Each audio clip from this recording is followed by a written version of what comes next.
All right, let's talk about one of the biggest challenges on our plate right now, managing our energy. Today, we're going to dig into how we can conserve what we have and, maybe even build a truly sustainable blueprint for the future. So let's jump right in. It sounds almost too simple, right? Could the solution to such a massive problem really start with something so small? Well, while the full answer is definitely a lot more complex, this question is actually the perfect place to begin.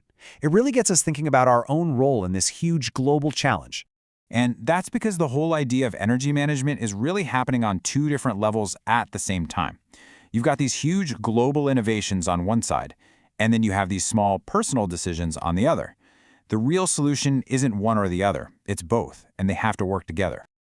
Okay, so let's get down to the core problem. When we talk about energy management, what are we actually trying to solve here? When you boil it all down, it's about making progress smarter, not about stopping it. The goal is this amazing triple win. We preserve our planet's finite resources, we slash harmful pollution, and, maybe most importantly, we make sure the world is a livable place for all the generations that come after us. So that brings us right to our first set of solutions. Let's look at the smart choices we can all make that, when everyone does them, can have a truly massive impact. See, this is that light switch idea in action. We're not talking about huge sacrifices here. These are just habits. But when millions and millions of us adopt them, they create this incredible ripple effect. It significantly lowers our collective energy demand, and that saves both fossil fuels and money. Now, beyond our day-to-day habits, one of the most effective but kind of invisible energy savers out there is insulation. Honestly, the best way to think about it is like a cozy jacket for your house. And it doesn't really matter if it's packed into the roof, fitted inside the walls, or if you're upgrading to double-glazed windows. The principle is exactly the same. You're just trapping the heat you've already paid for inside your home. And the payoff? Well, it's super simple. A well-insulated building needs way less energy to heat. It's a one-time fix that just keeps delivering huge energy savings year after year. Okay, so let's scale up. We've talked about personal choices, but what about the bigger picture? How can we upgrade our entire infrastructure to be more energy efficient? Let's dive into some smarter systems. So, electric vehicles. They're often pitched as the silver bullet for all our transportation problems, right? But like any major new technology, the reality, it's a little more complicated than that. You can really see the trade-off here. On the one hand, yeah, electric vehicles mean cleaner air in our cities and cheaper fuel for us. But on the other hand, that high sticker price is a real barrier, and the massive job of building out a national charging network, that's a huge hurdle to overcome. And it's not just about the cars either. Smart policies can completely change how we get around. By making public transport easier to use, making cycling safer, and making it less appealing to drive into crowded cities, governments can actually nudge us toward more efficient habits.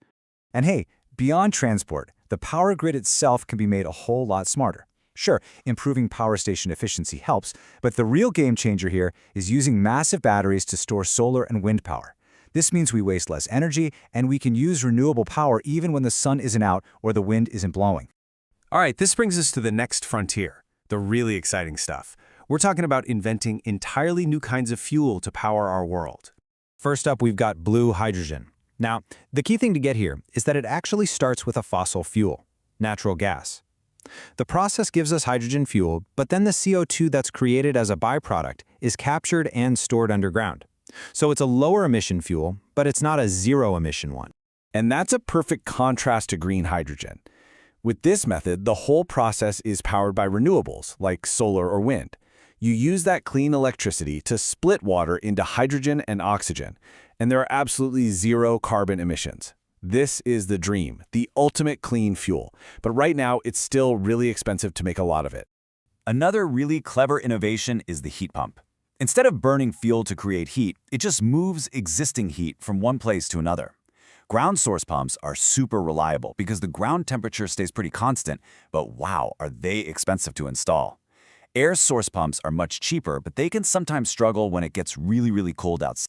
Okay, now, not all energy solutions are shiny and new. Some are, well, super controversial. They force us to weigh some really difficult trade-offs. Let's take a look at the very complex case of fracking. So what is fracking exactly? To put it simply, it's a technique to get oil and gas that's trapped deep underground in layers of shale rock. And while the process itself is really technical, it's the real-world impact that sparks such an intense debate. And man, is the debate intense. On one side, people who support it will point to more energy independence, creating local jobs, and the fact that natural gas burns cleaner than coal. But on the other side, critics raise some serious red flags: the risk of water contamination, the huge amounts of water it uses, the potential for small earthquakes, and the simple fact that it's still a fossil fuel that contributes to climate change. So after looking at everything from simple light switches all the way to the complexities of fracking, what's the big picture here? What are the main pros and cons of this whole energy management effort? Well, the benefits are pretty amazing. A healthier planet, cleaner air, and, down the road, some serious long-term cost savings. But, and this is a big but, the challenges are just as real. New tech costs a lot of money up front, you absolutely need everyone to cooperate for any of this to work, and we're still trying to solve that puzzle of how to make renewables reliable 24/7. And that leaves us with one final and really crucial question. We know the way forward means expensive innovation, and it means all of us have to work together, which is never easy. So the real question we have to ask ourselves is this: what are we willing to invest, and what are we willing to change to build that sustainable future?